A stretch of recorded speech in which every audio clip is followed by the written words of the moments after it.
Welcome back to the channel. It's an honor to walk this path with you once again.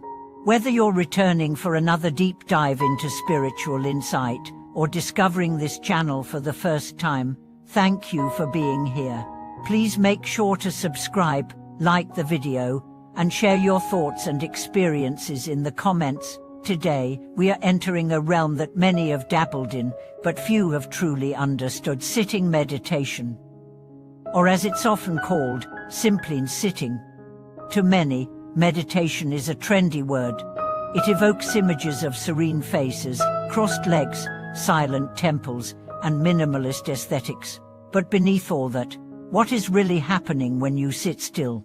Is it just a tool to relax? A mental trick to reduce stress? Or does it hold far more power than we've been told? Today, we are going to uncover what really happens to the body and mind when we meditate, not just at the surface level, but in the depths where transformation, healing, and awakening reside.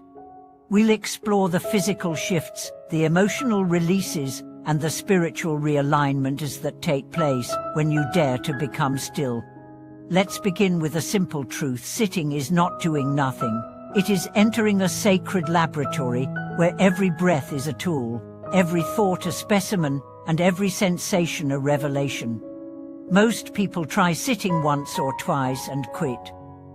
They say things like, "I felt nothing, but it was uncomfortable," or "my thoughts were everywhere."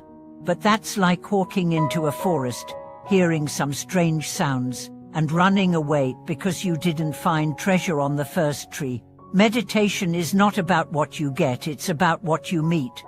What you touch, what you open. And what you meet first is your body. In stillness, the body becomes honest.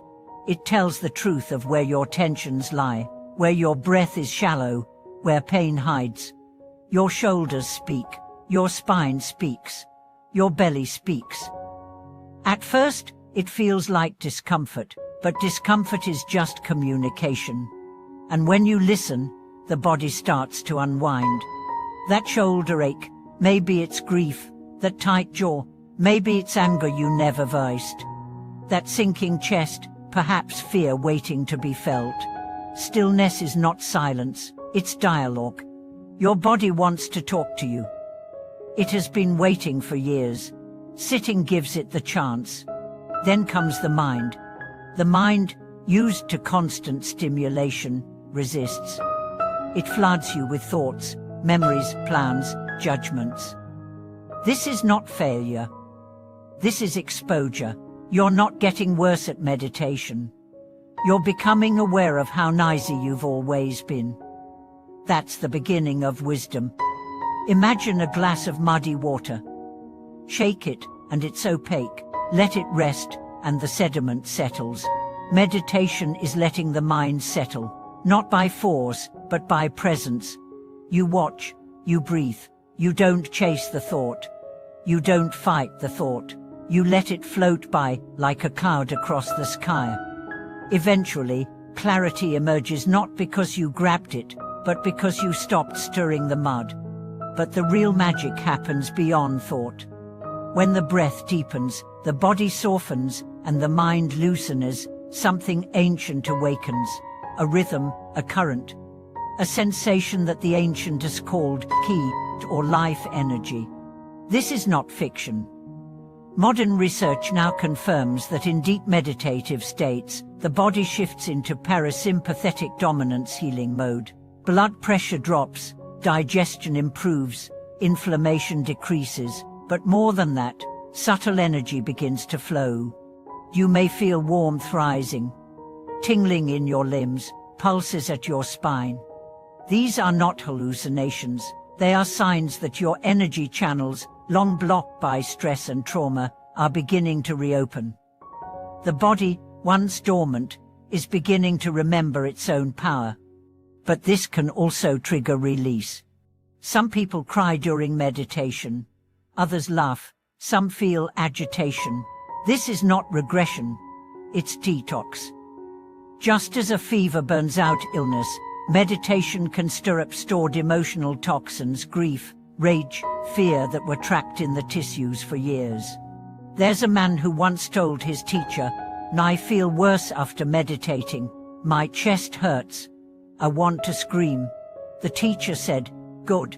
You found the poison. Now breathe it out." And he did. He breathed, he wept, he shook. But when it passed, he said it felt like shedding 100 pounds of invisible weight. Stillness brings the storm before the calm. But the calm that follows is real peace, not distraction, not suppression, but integration. There's also the myth that the goal of meditation is to empty the mind. That's not true. The goal is to become intimate with the mind, to know its patterns, its illusions, its truths, to no longer be enslaved by every passing thought, to become the sky, not the weather. And over time, something shifts. You don't just meditate during sessions, you carry the stillness with you. In traffic, in conversations, in conflict, in joy, you pause before reacting, you breathe before speaking, you notice your tension and soften. You stop being a puppet of habit and start being an instrument of awareness. There's a story of a woman who began sitting just 10 minutes a day. She said nothing changed for a week. Then, one day, her child threw a tantrum. Normally, she'd yell. But this time, she breathed. She knelt. She looked into his eyes, and she whispered, "Tell me what's wrong." He cried in her arms. Later, she said, "That moment was my first glimpse of enlightenment. Not fireworks, just presence." Meditation doesn't remove life's chaos. It transforms your relationship to it. But there's one more layer, the spiritual. Many traditions speak of a witness consciousness, the part of you that observes everything but is untouched. Meditation is the gateway to that witness. As you sit, as thoughts come and go, you begin to sense there is something here that is not thought, not feeling, what sensation. Something still, something vast, something eternal. You glimpse your true nature, not as an identity, but as awareness itself. And once you glimpse it, you can never fully forget it. You may lose sight, but the memory remains. You've tasted your essence, and that taste changes everything. So the next time you sit, remember you are not wasting time. You are returning home. You are listening to your body's wisdom. You are cleansing your emotional residue. You are calming your mind's chaos. You are opening your energy channels. You are remembering who you are. And all of this starts with simply sitting still. Thank you for watching this video.